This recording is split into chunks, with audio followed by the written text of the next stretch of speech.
ये कहानी है तकब्बुर की, बेपनाह दौलत की और मौत को शिकस्त देने की एक ऐसी प्यास की जो हजारों साल पुरानी तो है, लेकिन आज भी पहले से कहीं ज्यादा जिंदा है।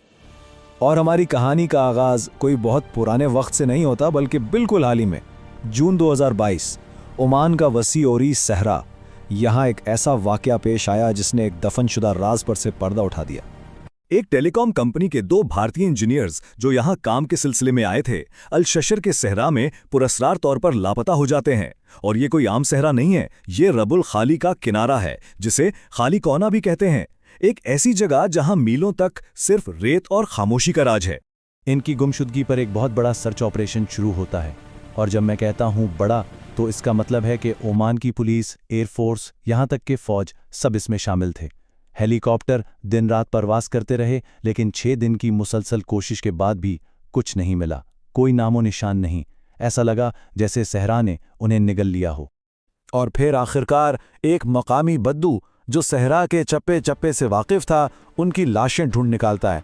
सरकारी रिपोर्ट में मौत की कोई वाज़ेह वजह नहीं बताई गई, लेकिन इस बद्दू के पास एक ऐसी वजाहत थी जो किसी सरकारी फाइल में दर्ज नहीं थी, एक ऐसी बात जो नस्ल दर नस्ल उस इलाके में दोहराई जाती है। तो सवाल ये पैदा होता है कि आखिर ये शद्दाद था कौन, और इसकी जमीन इतनी मनहूस और खतरनाक क्यों मानी जाती है? इस सवाल का जवाब हमें हजारों साल पीछे ले जाता है। इस कदीम राज को फिलहाल यहीं छोड़कर आइए एक लम्हे के लिए आज की दुनिया में चलते हैं, क्योंकि हैरत अंगेज तौर पर शद्दाद की कहानी आज पहले से कहीं ज्यादा अहम हो चुकी है। आज एक नई दौड़ जारी है जो अरबपतियों के दरमियान लड़ी जा रही है।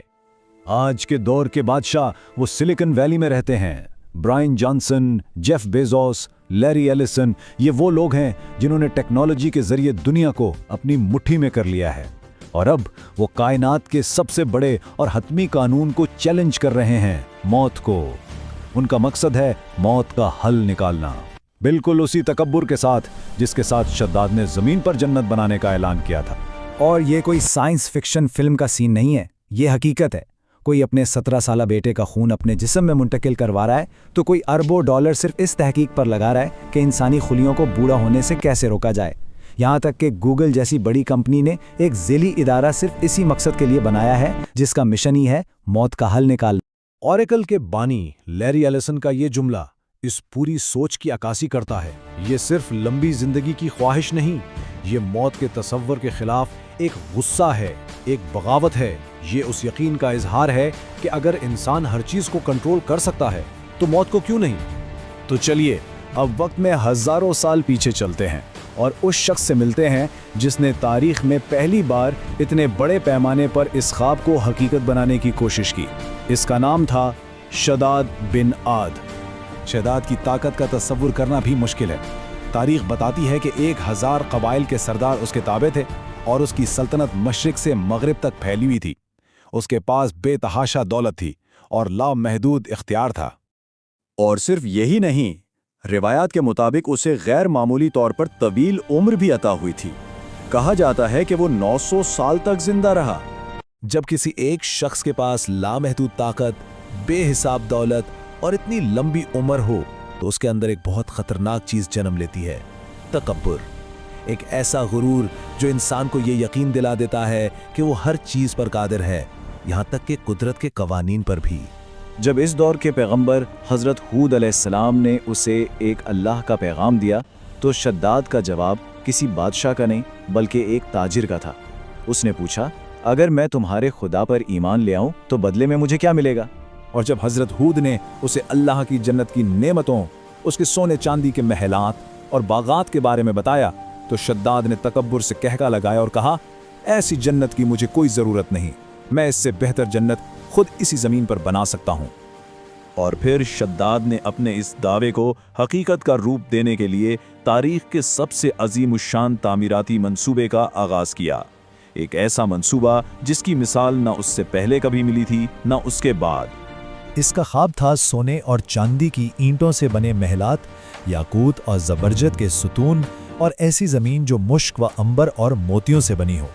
इस ख्वाब को पूरा करने के लिए 1 लाख माहिर कारीगर और इंजीनियर्स दिन रात काम करते रहे। ज़रा तसव्वुर करें, 300 साल इस दौरान सल्तनतें बनी और मिट गईं। कई नस्लें इसी शहर की तामीर का ख्वाब आंखों में लिए पैदा हुईं और इसी की धूल में दफन हो गईं, लेकिन तामीर जारी रही। जब बिलाखिर ये शहर मुकम्मल हुआ तो उसका नाम अरम ज़ातुल इमाद रखा गया, यानी स्तूनों वाला अरम। इसकी शान व शौकत ऐसी थी कि कुरान पाक ने भी इसका जिक्र करते हुए फरमाया, ऐसा शहर जो मुल्कों में कभी नहीं बनाया गया।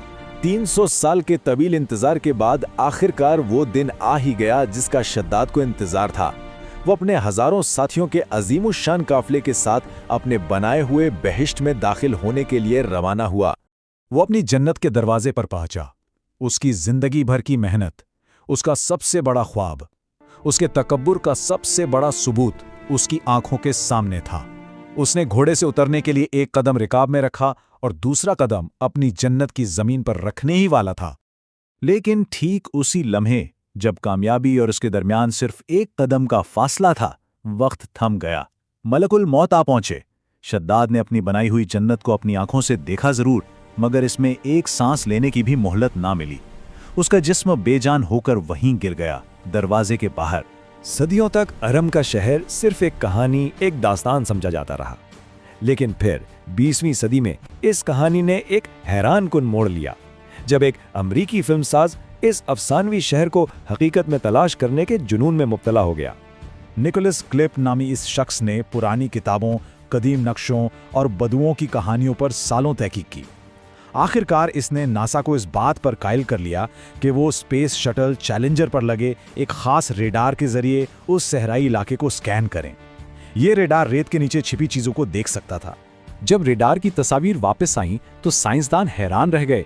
रेत के नीचे हजारों साल पुराने काफलों के अनगिनत रास्ते नजर आ रहे थे जो आम आंख से पोशीदा थे, और ये तमाम रास्ते एक ही मरकजी नुक्ते पर आकर खत्म हो रहे थे। जब इस जगह पर खुदाई की गई तो एक कदीम किलाबंद शहर के खुंडरात मिले। उसके 8 बड़े टावर थे, बिल्कुल वैसे ही जैसे अरम ज़ातुल इमाद यानी स्तूनों वाले अरम की कहानियों में बताया जाता था। और ये शहर एक बहुत बड़े गड्ढे, एक सिंकहोल में धंस चुका था। ऐसा लगता था जैसे उसे जमीन ने निगल लिया हो। और सबसे ज्यादा चौंका देने वाली और रोंगटे खड़े कर देने वाली बात यह थी कि ये मकाम शसर ओमान, जहां नासा ने अरमा का शहर दरियाफ्त किया, ठीक वही जगह थी जहां जून 2022 में वो 2 इंजीनियर्स पुरस्कार तौर पर लापता हुए थे। ये दरियाफ्त इस कदीम कहानी को सीधा हमारे आज के दौर में ले आती है। ये हमें वापस उन अरबपतियों की तरफ लाती है जो एक बार फिर एक नए अंदाज में मौत और तकदीर को चैलेंज करने की कोशिश कर रहे हैं। शद्दाद ने अपनी जन्नत पर नाकाबिले तसव्वुर दौलत खर्च की थी। आज के ये जदीद बादशाह भी अपनी तहकीक पर अरबों डॉलर खर्च कर रहे हैं। मकसद एक ही है, वक्त को शिकस्त देना, हमेशा जिंदा रहना। लेकिन नतीजा क्या है? सदियों बाद अरबों डॉलर और जदीद तरीन टेक्नोलॉजी के साथ क्या नतीजा निकला? ब्रायन जॉनसन, जो इस दौर में सबसे आगे हैं, खुद तस्लीम करते हैं कि अपने बेटे का खून इस्तेमाल करने से उन्हें कोई फायदा नहीं हुआ। क्या ये तारीख की बाज़गश्त नहीं? शद्दाद की कहानी एक नए रूप में दोहराई जा रही है। हजारों साल गुजरने के बावजूद सबक वही है। चाहे वो शद्दाद की बेपनाह दौलत और ताकत हो या आज की जदीद टेक्नोलॉजी और साइंस, इंसान की मौत को शिकस्त देने की हर कोशिश अब तक नाकाम रही है। तकब्बुर का अंजाम हमेशा नाकामी ही रहा है। शद्दाद की कहानी सिर्फ एक कदीम किस्सा नहीं, ये इंसानी फितरत का आईना है। ये एक लाजवाल तनबीह है कि जब इंसान की ताकत और दौलत उसे ये यकीन दिला दे कि वो तकदीर से बड़ा हो गया है, तो उसका जवाल यकीनी हो जाता है।